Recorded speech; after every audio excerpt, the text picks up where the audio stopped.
প্রিয় বন্ধুরা, আজকের নিবেদন রাষ্ট্রপতি জিয়া হত্যা ও শেখ হাসিনার চক্রান্ত। 1981 সালের 23 এবং 24 মে ঢাকা বিশ্ববিদ্যালয়ের টিএসসির 3 তলার সেমিনার কক্ষে 71 ও 75-এর যোদ্ধাদের সেনাবাহিনীর প্রাক্তন সদস্যদের একটি গোপন ও জরুরি বৈঠক বসে। এই বৈঠকে কর্নেল শওকত আলী মুক্তিযোদ্ধা রাষ্ট্রপতি জেনারেল জিয়াউর রহমান বীর উত্তমকে হত্যার পরিকল্পনা এবং হত্যাকালীন ও হত্যার পরবর্তী সময়ে করণীয় সম্পর্কে অবহিত করেন। কর্নেল শওকত আলী বলেন, জিয়াউর রহমান চট্টগ্রামে গেলে চট্টগ্রামের জিওসি মেজর জেনারেল মঞ্জুরের নেতৃত্বে জিয়াকে হত্যা করা হবে এবং এই হত্যাকাণ্ডের ব্যাপারে নেত্রী শেখ হাসিনা অবহিত আছেন।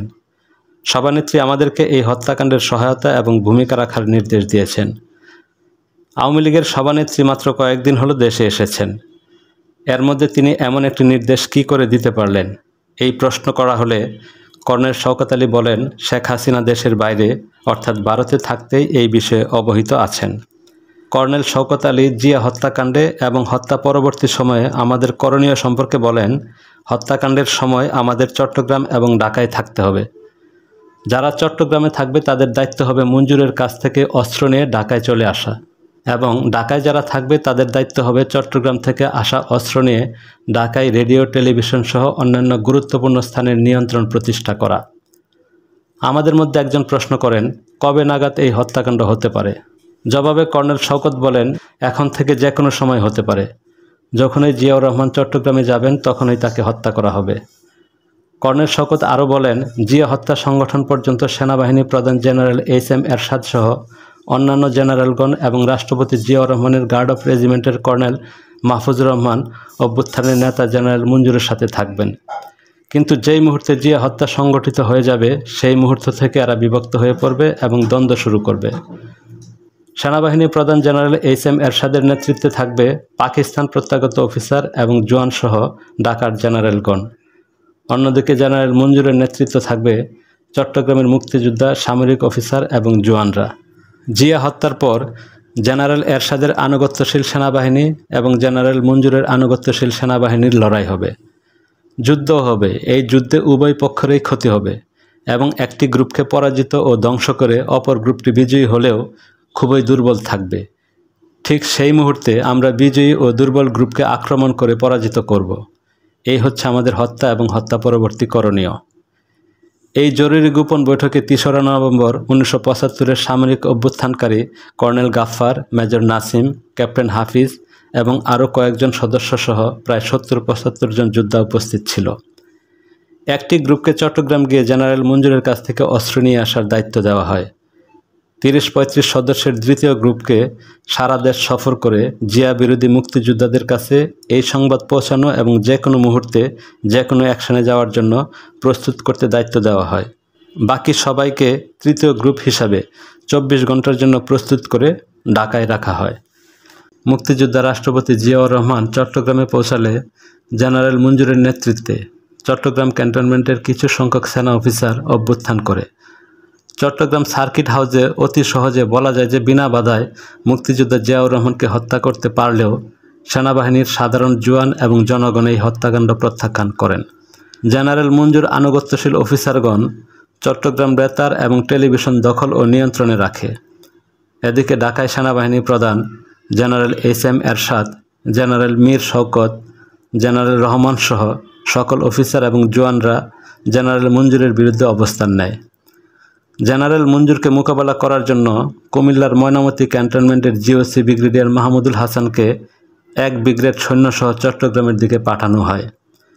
ব্রিগেডিয়ার মাহমুদুল হাসান চট্টগ্রাম সড়কের শুভপুর ব্রিজের এই পারে অবস্থান নেয় এবং শুভপুর ব্রিজের ওই পারে ব্রিগেডিয়ার মাহমুদুল হাসানকে মোকাবেলা করার জন্য জেনারেল মঞ্জুরের প্রতি আনুগত্যশীল ক্যাপ্টেন তার সৈন্যসহ অবস্থান নেয়। অন্যদিকে ঢাকায় রাষ্ট্রপতি জিয়াউর রহমান হত্যার প্রতিবাদে এবং জেনারেল মঞ্জুরের বিরুদ্ধে জনগণ ব্যাপক বিক্ষোভ মিছিল, মিটিং এবং সমাবেশ করলেও উপরাষ্ট্রপতি বিচারপতি আব্দুস সাত্তার জিয়া হত্যার সংবাদ শোনামাত্র প্রাণ ভয়ে ঢাকা সম্মিলিত সামরিক হাসপাতালে রোগী সিরিয়াস, কারোর সাথে দেখা হবে না বোর্ড লাগিয়ে ভর্তি হন। পরে জিয়াউর রহমানের প্রধানমন্ত্রী শাহ আজিজুর রহমান এবং যোগাযোগ মন্ত্রী আব্দুল আলিম সিএমএইচে গিয়ে উপরাষ্ট্রপতি আব্দুস সাত্তারকে বলেন, সেনাবাহিনী প্রধান এরশাদ বলেছেন, আপনি এখন রাষ্ট্রপতি। প্রতি উত্তরে উপরাষ্ট্রপতি সাত্তার বলেন, আগে সেনাবাহিনী প্রধান এরশাদকে আনেন। তারপর সেনাবাহিনী প্রধান জেনারেল এরশাদের পৃষ্ঠপোষকতায় উপরাষ্ট্রপতি সাত্তার অস্থায়ী রাষ্ট্রপতি হন। দৃশ্যত সেনাবাহিনী দুই ভাগে বিভক্ত হয়ে শুভপুর ব্রিজে পরস্পরের মুখোমুখি অবস্থান নিলেও ভাইয়ে ভাইয়ে রক্তপাতের এবং জীবন নাশের অবস্থার সৃষ্টি হলেও কার্যত জেনারেল মঞ্জুর চট্টগ্রাম ক্যান্টনমেন্টের প্রকৃত নিয়ন্ত্রণ হারিয়ে ফেলে। ফলে আমাদেরকে অস্ত্র সরবরাহের কোনো প্রশ্নই উঠে না। সেনাবাহিনীর সাধারণ জওয়ানরা রাষ্ট্রপতি জিয়াউর রহমান হত্যার সমর্থন করে না এবং জিওসি জেনারেল মঞ্জুরের প্রতি আনুগত্য পরোক্ষভাবে অস্বীকার করে।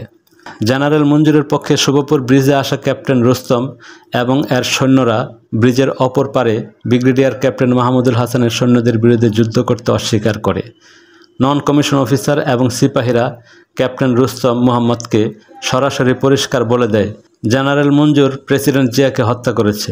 এখন জেনারেল মঞ্জুর নিজেই প্রেসিডেন্ট হবে। আমরা সুবেদার, হাবিলদার, সিপাহীরা যা আছি তাই থাকব। আমরা নিজেরা নিজেদের জীবন নিব না। আপনারা অফিসাররা যুদ্ধ করেন, আমরা যুদ্ধ করব না। তখন ক্যাপ্টেন রুস্তম মোহাম্মদ অবস্থা বেগতিক দেখে ব্রিগেডিয়ার মাহমুদুল হাসানের কাছে আত্মসমর্পণের সিদ্ধান্ত নেয় এবং আত্মসমর্পণ করেন। জেনারেল মঞ্জুর বীরুত্তম চট্টগ্রাম বেতার এবং টেলিভিশনে ভাষণ দিতে এবং সাংবাদিক, গণমাধ্যম ব্যক্তি ও মুক্তিযোদ্ধাদের সাথে আলোচনা করতে ক্যান্টনমেন্টের বাইরে এলে চট্টগ্রাম ক্যান্টনমেন্ট তার সম্পূর্ণ হাতছাড়া হয়ে যায়। সেনাবাহিনী, বিশেষত নন কমিশন জওয়ানরা মুক্তিযোদ্ধা রাষ্ট্রপতি জিয়াউর রহমানের প্রতি এতই আনুগত্যশীল ছিল যে সুযোগ পাওয়া মাত্রই তারা জেনারেল মঞ্জুরের বিরুদ্ধে বিদ্রোহ করে। ফলে জেনারেল মঞ্জুর এবং তার প্রতি আনুগত্যশীল অফিসাররা আর ক্যান্টনমেন্টে ফিরে যেতে পারেননি এবং পালিয়ে যেতেও পারেননি। অপরদিকে জেনারেল মঞ্জুর সহ তার আরও কয়েকজন অনুগামী অফিসার জিয়ার সৈনিকদের হাতে গ্রেফতার হলে জিয়াউর রহমান হত্যার নিরাপদ দূরত্ব থেকে জড়িত তৎকালীন সেনাবাহিনী প্রধান জেনারেল এইচ.এম. এরশাদ গ্রেফতারকৃত জেনারেল মঞ্জুরকে সঙ্গে সঙ্গে হত্যা করেন। জেনারেল এরশাদ জিয়া হত্যায় তার সংশ্লিষ্টতা যাতে প্রকাশ না হয়ে পড়ে, সেই জন্য জেনারেল মঞ্জুর বীর উত্তমকে গ্রেফতার হওয়ার সঙ্গে সঙ্গে হত্যা করান। জেনারেল মঞ্জুর আমাদের অস্ত্র দিতে ব্যর্থ হলে এবং গ্রেফতার ও নিহত হলে আমাদের সাথীরা ঢাকায় ফিরে এসে মেজর খালেদ ও মেজর মুজাফফরকে রাজশাহী সীমান্ত দিয়ে ভারতের মুর্শিদাবাদে পৌঁছে দেয়। মুক্তিযোদ্ধা রাষ্ট্রপতি জিয়াউর রহমান হত্যায় জড়িত এবং গ্রেফতারকৃত জেনারেল মঞ্জুরের সাথে 12 জন মুক্তিযোদ্ধার সামরিক অফিসারের গোপন সামরিক আদালত শুরু হলে কর্নেল শওকতের নেতৃত্বে মুক্তিযোদ্ধা সংহতি পরিষদ, মেজর জিয়াউদ্দিনের নেতৃত্বে মুক্তিযোদ্ধা সংহতি পরিষদ এবং মুক্তিযোদ্ধা deputy sector commander lieutenant colonel Kazi নুরুজ্জামানের নেতৃত্বে মুক্তিযোদ্ধা সংসদ, এই 3টি মুক্তিযোদ্ধা সংগঠন ওই বিচারের বিরুদ্ধে এবং গ্রেফতারকৃত সামরিক অফিসারের মুক্তির দাবিতে আন্দোলনের ডাক দেয়। উল্লেখিত 3টি মুক্তিযোদ্ধাদের সংগঠন ঢাকায় বিক্ষোভ, মিছিল, সমাবেশ ইত্যাদি কর্মসূচি চালিয়ে যেতে থাকে এবং এই সকল কর্মসূচিতে মুক্তিযুদ্ধের পক্ষে রাজনৈতিক দলসমূহের সমর্থন এবং অংশগ্রহণের জন্য জোর প্রচেষ্টা চালাতে থাকে। কিন্তু একমাত্র আব্দুর রাজ্জাক ছাড়া অন্য কোনো রাজনৈতিক নেতাকে ওই সময় পাওয়া যায়নি। এইদিকে সেনাবাহিনী প্রধান জেনারেল এইচ.এম. এরশাদের পৃষ্ঠপোষকতায় প্রতিষ্ঠিত হয় অস্থায়ী রাষ্ট্রপতি আব্দুস সাত্তার। আব্দুস সাত্তার নতুন রাষ্ট্রপতি নির্বাচন ঘোষণা করেন এবং নিজেও রাষ্ট্রপতি প্রার্থী হন। আওয়ামী লীগের পক্ষ থেকে শেখ হাসিনা অস্থায়ী রাষ্ট্রপতি বিচারপতি আব্দুস সাত্তারের বিপরীতে ডক্টর কামাল হোসেনকে রাষ্ট্রপতি প্রার্থী করেন। নির্বাচনে অংশগ্রহণ করেও নির্বাচনের তারিখ পেছানোর দাবি করতে থাকেন, কিন্তু সেনাবাহিনী প্রধান এরশাদ সমর্থিত বিচারপতি সাত্তার সরকার আওয়ামী লীগের নির্বাচন পেছানোর দাবি অগ্রাহ্য করে। 1981 সালের ওই রাষ্ট্রপতি নির্বাচনে বাংলাদেশের ইতিহাসে সবচেয়ে বেশি সংখ্যক ব্যক্তি এবং রাষ্ট্রপতি প্রার্থী হলে সরকারি গোয়েন্দা সংস্থা এনএসআইয়ের কর্মকর্তারা রাষ্ট্রপতি প্রার্থীদের মোটা অঙ্কের ঘুষ দিয়ে প্রার্থিতা প্রত্যাহার করান। অন্যদিকে আওয়ামী লীগ প্রধান শেখ হাসিনা যে কোনো একজন রাষ্ট্রপতি প্রার্থীকে হত্যা করে তাদের নির্বাচন পিছানোর দাবি বাস্তবায়িত করার গোপন নির্দেশ দেন। উল্লেখ্য যে একজন প্রার্থী খুন হলে নির্বাচনী আইন অনুযায়ী ওই নির্বাচন 3 মাসের জন্য স্থগিত হয়ে যাবে। প্রার্থী হত্যায় শেখ হাসিনার গোপন নির্দেশ বাস্তবায়ন না হওয়ায় এবং সাত্তার সরকার আওয়ামী লীগের দাবি মেনে না নেওয়ায় নির্দিষ্ট সময়ে রাষ্ট্রপতি নির্বাচন হয় এবং সেই নির্বাচনে সেনাবাহিনী সমর্থিত বিএনপির প্রার্থী বিচারপতি আব্দুস সাত্তার বিপুল ভোটের ব্যবধানে আওয়ামী লীগ প্রার্থী ডক্টর কামাল হোসেনকে পরাজিত করে রাষ্ট্রপতি নির্বাচিত হন। বিচারপতি সাত্তার রাষ্ট্রপতি হলেও মূলত ক্ষমতা থেকে যায় সেনাবাহিনী প্রধান জেনারেল এইচ.এম. এরশাদের হাতে।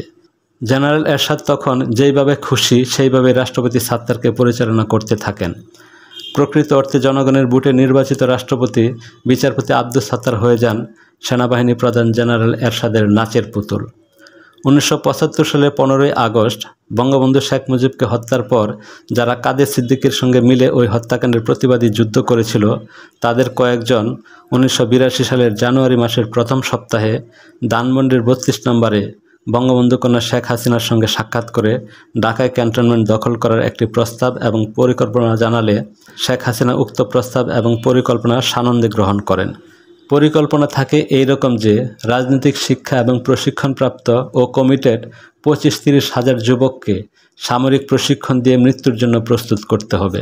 সেই সাথে নির্দিষ্ট একটি দিনে কমান্ডো স্টাইলে ঢাকা ক্যান্টনমেন্ট হামলা করে দখলে নেওয়া, আর ঢাকা ক্যান্টনমেন্ট দখলে নেওয়া মানেই বাংলাদেশের রাষ্ট্রীয় ক্ষমতা দখলে নেওয়া। শেখ হাসিনা সর্বশক্তি দিয়ে এই পরিকল্পনা বাস্তবায়িত করার নির্দেশ দিলেন এবং তার নিজের পক্ষ থেকে সর্বপ্রকার সাহায্য সহযোগিতা ও নেতৃত্ব দেওয়ার ঘোষণা দিলেন। শুরু হলো ঢাকা ক্যান্টনমেন্ট দখল করার জন্য রাজনৈতিক কর্মী তৈরি করা এবং সাথে সাথেই এই রাজনৈতিক কর্মীদের কোথায় প্রশিক্ষণ দেওয়া যায় সেই জায়গা খুঁজে বের করা। কর্মী সংগ্রহের জন্য সারা দেশে গোপনে রাজনৈতিক প্রশিক্ষণ শুরু হলো। এই কর্মীদের মন মানসিকতা এবং ব্যক্তিগত ধ্যানধারণের প্রতি বিশেষ নজর দেওয়া হলো। অল্প কিছুদিনের মধ্যেই বড় ধরনের একটি কর্মী বাহিনী তৈরি করা গেল। এই কর্মী বাহিনীর মধ্য থেকে রাজনৈতিক শিক্ষা দিয়ে বাছাই করে একটি ব্যাচ তৈরি করা হলো সামরিক শিক্ষার জন্য, অর্থাৎ মিলিটারি প্রশিক্ষণের জন্য প্রথম ব্যাচ তৈরি করা হলো। কিন্তু সমস্যা হলো সামরিক শিক্ষা দেওয়ার জায়গা এবং অস্ত্র কোথায় পাওয়া যাবে। রাজনৈতিক শিক্ষা দেওয়া যত সহজ, সামরিক প্রশিক্ষণ দেওয়া তত কঠিন। সামরিক প্রশিক্ষণ দিতে হলে প্রথমেই প্রয়োজন একটা নিরাপদ মুক্ত এলাকা, যেই এলাকায় প্রশিক্ষণ নেওয়া থেকে নিরাপদে অস্ত্র চালানোর মাধ্যমে অস্ত্র শিক্ষা গ্রহণ করবে। এইদিকে আওয়ামী লীগ সভানেত্রী শেখ হাসিনা সেনাবাহিনী প্রধান জেনারেল এরশাদকে রাষ্ট্রীয় ক্ষমতা দখলের পূর্ণাঙ্গ আমন্ত্রণ জানাতে থাকেন।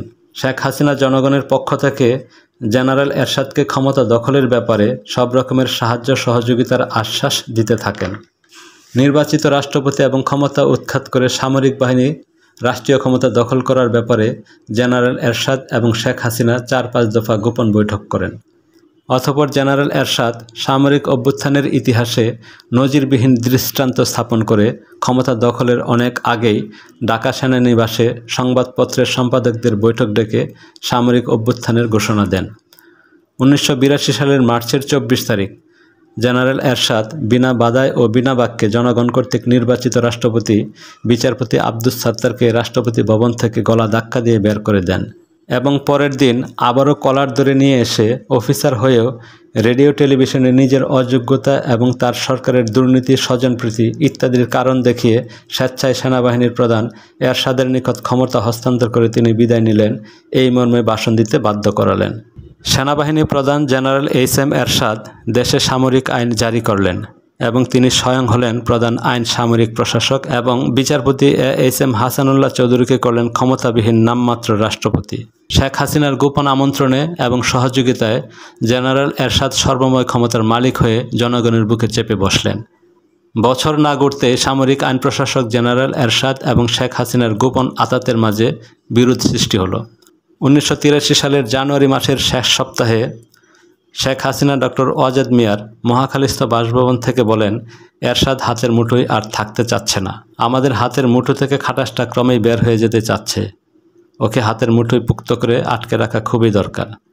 এরশাদকে হাতের মুঠোয় রাখার জন্য শেখ হাসিনা নামকাওয়াস্তে ভুয়া এক ছাত্র আন্দোলনের পরিকল্পনা হাজির করে বলেন, এই ছাত্র আন্দোলনে অবশ্যই ছাত্র নিহত হতে হবে, যে করেই হোক ছাত্র আন্দোলনের নামে ছাত্র হত্যা হতেই হবে।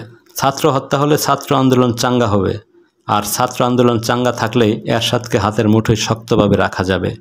শেখ হাসিনা বলেন, যে কোনো অজ্ঞাত বা ঘাতকের হাতে ছাত্র হত্যা হলে কাজ হবে না, ছাত্র হত্যা হতে হবে শাসক এরশাদের মিলিটারি অথবা পুলিশের হাতে।